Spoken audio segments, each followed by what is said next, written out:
Hello and welcome to Sanctuary. I'm George and welcome to a new show I would like to call Brawl in the Tavern. Hearthstone has recently just added a game mode called Tavern Brawl where it pits random, completely out of the picture of normal Hearthstone games, game types, just pits players against each other. Nobody knows what's going to happen. It could be anything. Week 1 is called Showdown at Blackrock Mountain. It pits Ragnaros against Nefarian from, obviously, the Blackrock Mountain Molten Core raids, if you've played World of Warcraft. What I'm going to do is I'm going to recount all of their decks and abilities, and then I'm going to their hero power, anything they start with, their health and abilities, and some interesting plays that could be made with this. And then, as a little gimmick at the end, I'm going to recount everything that map can do. So, let's get into it. Ragnaros' deck starts with 1 Baron Geddon, 1 Corrin Diabrute. Now, Corrin Diabrute, of course, is new to Showdown at Blackrock Mountain Tavern Brawl. So what I'm going to do is I'm going to talk about every card that happens to be new to Tavern Brawl. So you've got Corrin Diabrute. What he does is he always wins Brawl, and when his Battle Cry activates, you draw a Brawl. He costs 4. Then we've got Gar, if you remember him. When he takes damage, he summons a 2/3 elemental with taunt. He costs 5. Then we got 1 Golmag. He costs 50. He's a 20/20, but he costs 1 less damage for each. He costs 1 less for each damage you take. Then we've got High Justice Grimstone.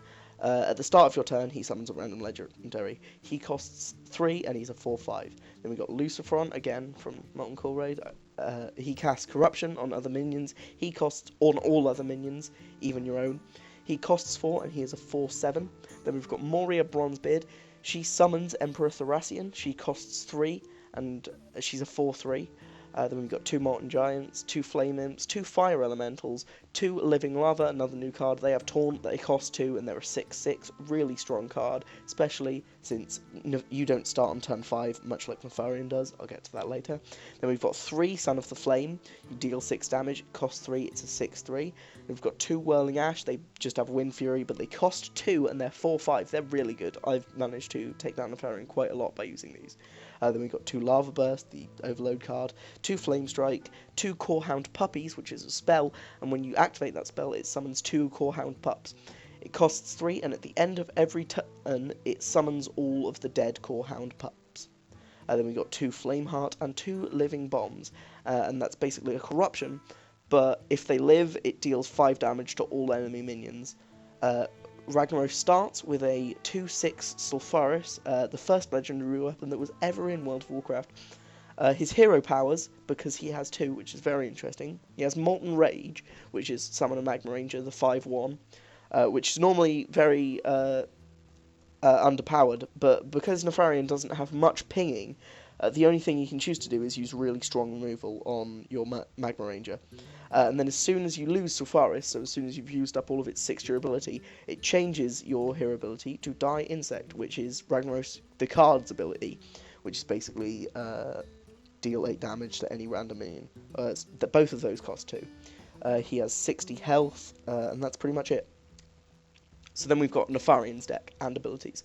He's got 1 Acanatron from Blackrock Mountain, 1 Atramides, sorry if I'm pronouncing any of these wrong, some of them I don't recognise from World of Warcraft, as I only joined in Cataclysm. That was another story. Then we've got 1 Atramides. When the opponent plays a card, it +2 attack. It costs 4 and it's a 2/8. This is really good, because if you can keep it out there, especially when you play it on turn 1 when Ragnaros doesn't have many abilities on the board, you can really start racking these up, because Nefarian starts on turn 5, so you can really play like low-cost cards just to get Atramides' attack up. Then we got 1 Chromagus, 1 Electron, 1 Magmatron, 1 Onyxia, 1 Razorgore, which whenever you start your turn it gets +3 attack, and that keeps reusing, so it's basically as long as you can keep him on the turn, you get a Bloodlust every turn. He costs 6 and he's a 4/12. Then we've got Rend Blackhand, 1 Toxitron, 1 Velostrazas. What they do is they reduce your card cost by 3. That costs 6 and it's a 7/7. That may seem expensive, but remember, you do start on turn 5 as Nefarian. Then we got 2 Dragon Consorts, 2 Blackwing Corruptors, 3 Blackwing Technicians, 3 Chromatic Drakes, 2 Dragon Skin Hatchers. What that does is it summons 2 2/2 Whelps. That costs 5 and he's a 4/6. Then we've got 2 Dragonkind Slayer that damages minions next to who he attacks. And it costs 6 and it's a 6/6. So if you attack someone to that, it'll deal 6 damage as well as the person you attack, but also to the damage. It also damage the 2 cards next to it. That's really effective. It's a really good form of removal, if not anything else. Bite, the druid card, Shadow Flame, and then 2 Open the Gates. This is really fun. It's a more powerful version of Onyxia's ability. What it does is it fills your board with 2/2 whelps, although it does cost 8, but it's really powerful if you can get, like, maybe Razor Gore, so they all end up on 5 attack and you can pretty much take him down immediately. And then his hero power, Wild Magic, gives you a random spell from any class, and it costs 0. So what you could do is you could draw a Bloodlust and then use Open the Gates, and they could still have 5, even if you don't have the ability to get Razor Gore or something, because he's not in your hand. That's still something that can happen really powerfully. Nefarian, he has 30 health, but he also has 30 armor, and of course, because of the random draws you could get with this, you could get some of the abilities that deal damage based on how much armor you have, and other stuff like that. I've seen people use that play against me. Unfortunately, I've never got to use it myself, which is really fun. So let's get into all the stuff you can do with the map. Right, so we've got things you can do on the map in Showdown at Blackrock Mountain. So here are a few of the things. You can mash the anvil, and if you mash it enough, it will change each one of these weapons. There we go, there's the shield. And we've got it happening again with that sword. And we've got it happening with a different sword, trying to get the middle with Warglaive back to the shield.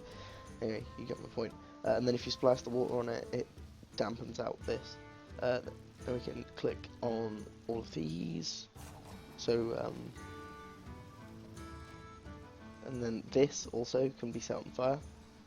Then we've got the thing over here. You can unplug this and drain the lava out of the little pool that like comes out of his mouth.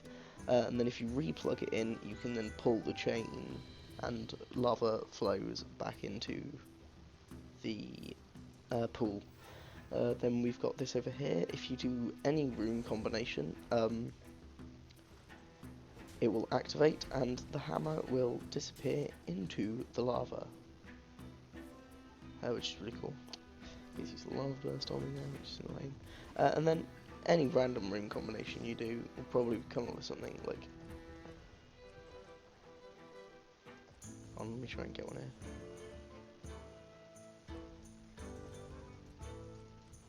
There we go. Alright, so then we get a spyglass, and you can like loosen the valve on this, which is really cool. So I'm just going to run that into that. Make that a gain +1/+1.